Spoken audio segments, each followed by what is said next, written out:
nama budaya. Dan salam kebajikan. Salam Pancasila. Salam Pancasila. Oke, perkenalkan kami dari kelompok 3 kelas 11B. Nah, dalam video ini kami akan mendiskusikan, kita bakal ngomongin nih tentang teks eksplanasi. Nah, sebelum kami mulai, itu kita perkenalan dulu ya.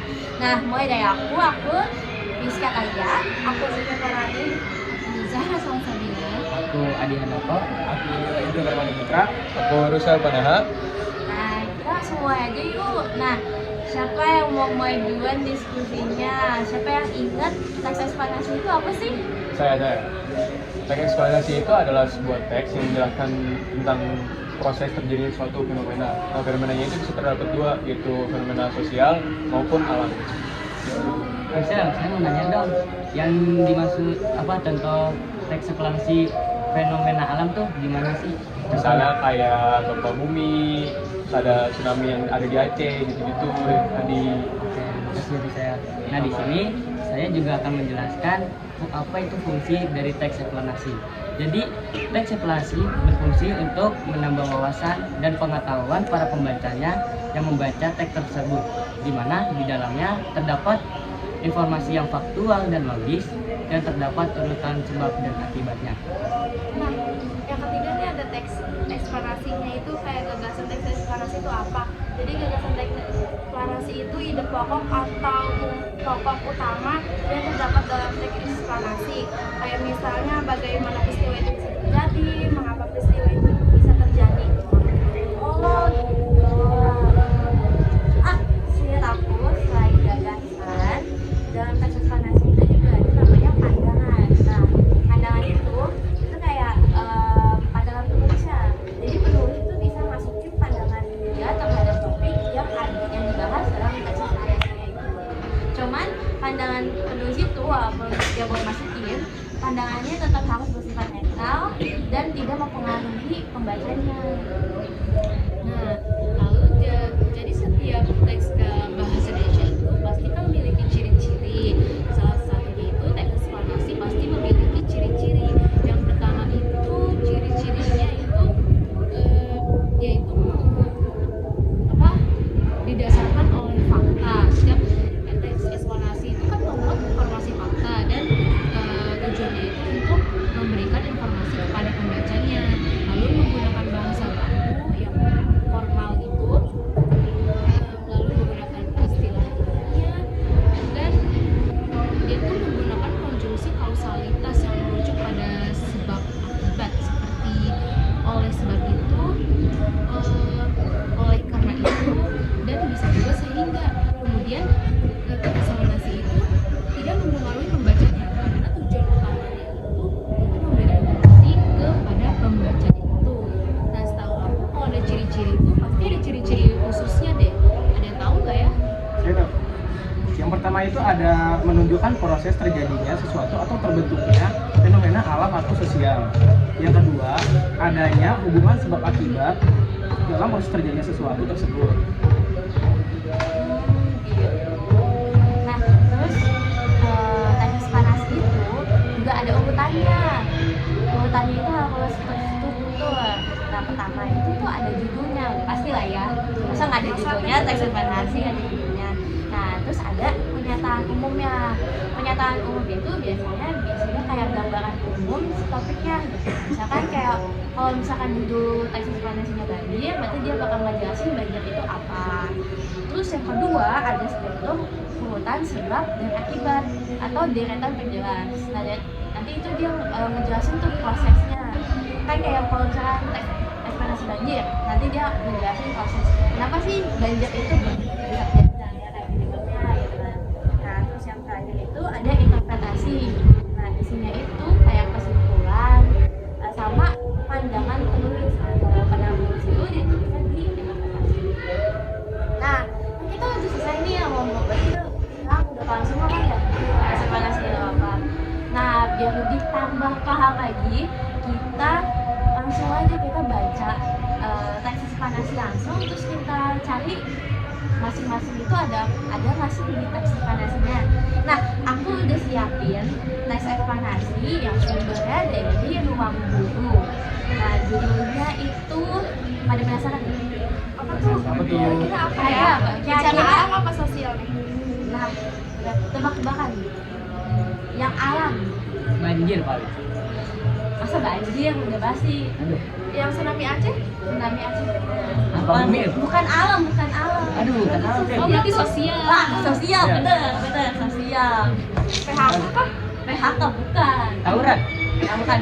Bukan dong. Biasanya sih yang masalah ya yang gini-gini tuh. Apa tuh kayaknya deh? Apa ya? Apa ya? Coba dong. Misal emang nggak tahu apa? Sal, iya belum nebak. Aduh, Apa ya? Kayaknya nggak tahu deh. nggak tahu ya. Ya udah deh, aku kasih tahu aja kalau kayak gitu ya. Nah, jadi yang kita bakal baca itu namanya, judulnya teks eksplanasinya itu masalah kemiskinan. Oh. Nah, Ya, oke. Nah, jadi kita bakal bacain, kita dengerin bareng-bareng juga. Nanti kita ganti-gantian bacanya sambil kita telah juga, kita analisis lah ya sama apa sih. Nah, aku bakal bacain, mulai dari aku bakal bacain dulu masalah kemiskinan. Selanjutnya ada pernyataan umum. Kemiskinan merupakan tingkat ketidakmampuan masyarakat dan sehingga tidak memenuhi kebutuhan pokok sehari-hari. Kebutuhan pokok itu diantaranya ada sandang, pangan, pendidikan, dan juga kesehatan. Masyarakat yang tergolong miskin jumlahnya tidak dapat memenuhi kebutuhan dasar, misalnya terkait kebutuhan sandang. Tak jarang juga masyarakat miskin bangun sendiri rumah mereka secara seadanya. Bahkan ada banyak diantaranya yang membangun rumah di atas tanah orang lain atau tanah milik negara ataupun fasilitas umum. Nah, kita udah ketemu nih bagian pertama yang kita mulai struktur pernyataan umum. Kalau di sini dia tuh mulai dari ngejelasin kemiskinan itu tuh apa sih. Jadi gambaran umumnya dulu ya, kemiskinan merupakan tidak mampuan masyarakat. Nah, lanjut lagi ke paragraf kedua. Dewa ya, baca ya. Kita ada urutan sebab akibat. Kemiskinan dapat disebabkan oleh beberapa hal, mulai dari kelangkaan alat pemenuh kebutuhan dasar, sulitnya akses terhadap pendidikan, hingga sulitnya mendapatkan pekerjaan. Kemiskinan dapat menjadi faktor kesenjangan sosial dalam suatu negara. Struktur sosial dan perilaku menjadi faktor terbesar terjadinya masalah kemiskinan. Selain itu, perilaku konsumtif, gengsi, pengeluaran uang tidak sesuai dengan pemasukan semakin menambah faktor kemiskinan. Dalam struktur sosial, kemiskinan mengarah pada faktor kurangnya pendidikan.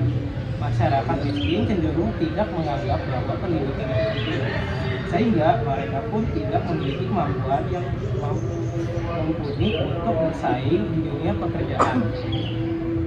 Jadi, oleh karena itu, pemerintah juga telah membuat program untuk mengatasi kemiskinan. Contohnya, menaikkan upah minimum kerja. Yang kedua, memperluas lapangan pekerjaan. Yang ketiga, pendidikan gratis. Yang keempat, tempat tinggal dengan harga terjangkau. Namun, hal ini harus didukung dengan perilaku masyarakat yang tidak menghamburkan uang, menghindari gengsi, menabung, dan membantu orang di sekitarnya. Kerjasama masyarakat dan pemerintah sangat memerlukan demi mengatasi kemiskinan.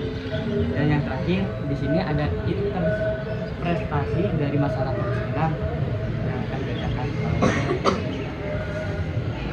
Nah, ini kan udah ada nih urutan sebab akibat. Nah, urutan sebab akibat nama lainnya apa tadi? Ada ingat nggak?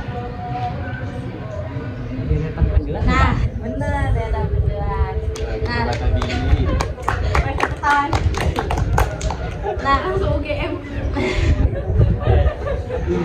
nah, kita tadi udah sebab akibat atau materi penjelas itu tuh ada di teks ini, ada di paragraf kedua dan ketiga. Dibacain oleh paragraf kedua oleh Dewa dan paragraf ketiga oleh Adi. Nah,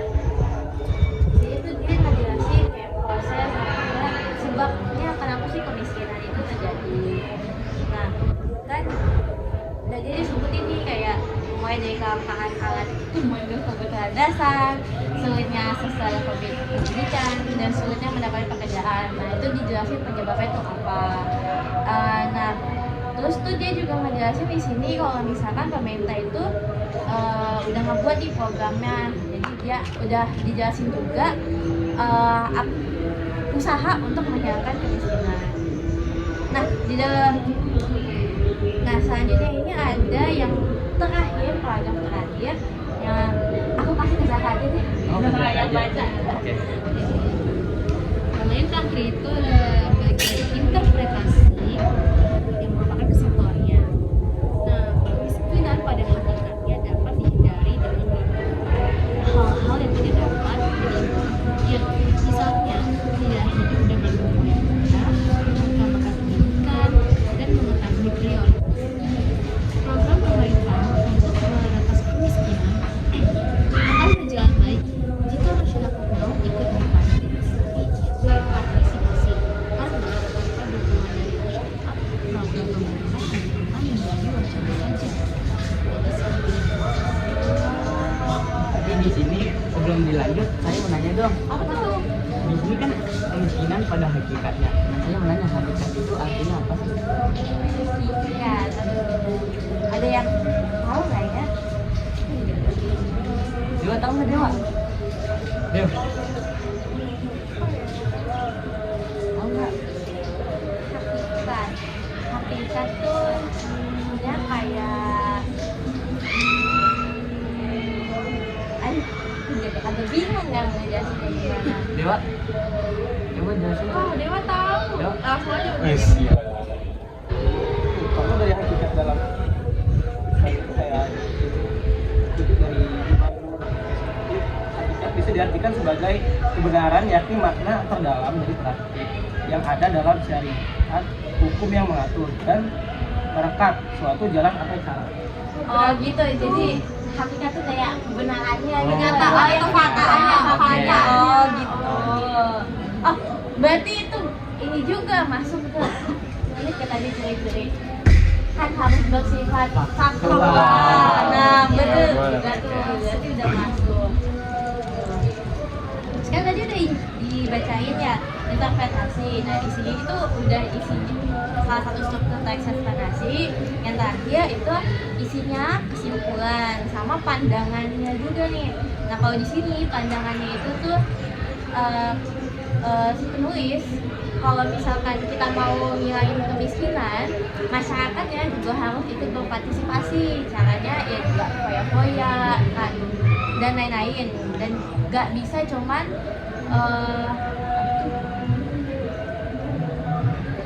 apa namanya? Busuk pada pemerintah. Nah, betul itu.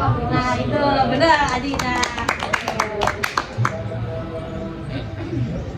Nah, kalau di sini gagasannya kan bisa lihat ya. Nanti kita gagasi tentang penyebab kemiskinan. Terus kalau misalkan penciri khususnya Menjadi khususnya kayak menunjukkan proses terjadinya kemiskinan melalui faktor-faktor seperti pendidikan yang rendah, perilaku konsumtif, dan kesulitan akses terhadap pekerjaan.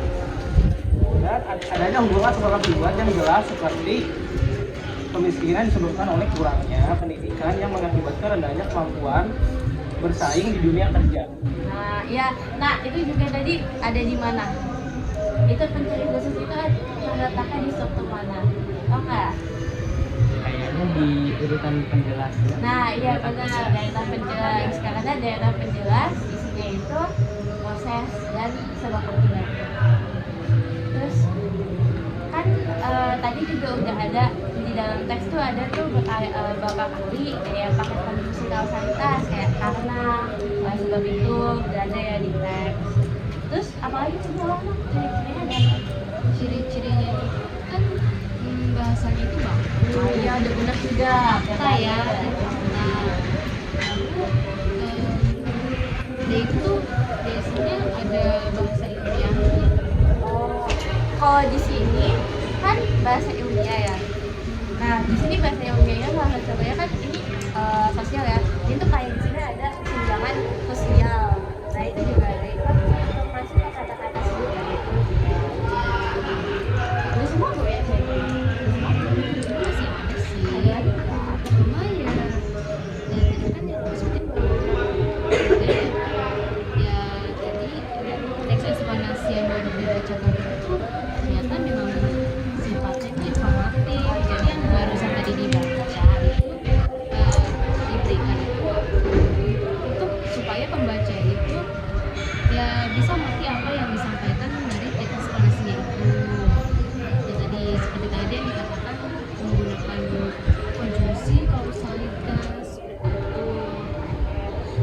teks eksplanasi yang kita ambil udah memenuhi semua ya.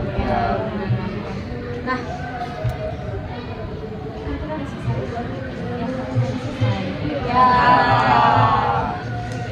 Sudah. Kamu maaf ya. Nah, kan udah selesai. Berarti semua udah ngerti kan ya teks eksplanasi. Nah, kalau gitu semoga ini diskusi hari ini dalam video ini bermanfaat untuk kita mengenal semua. Amin. Nah, karena kita udah selesai, kita tutup aja ya. Iya benar. Sekian dari kita. Wassalamualaikum warahmatullahi wabarakatuh. Dadah.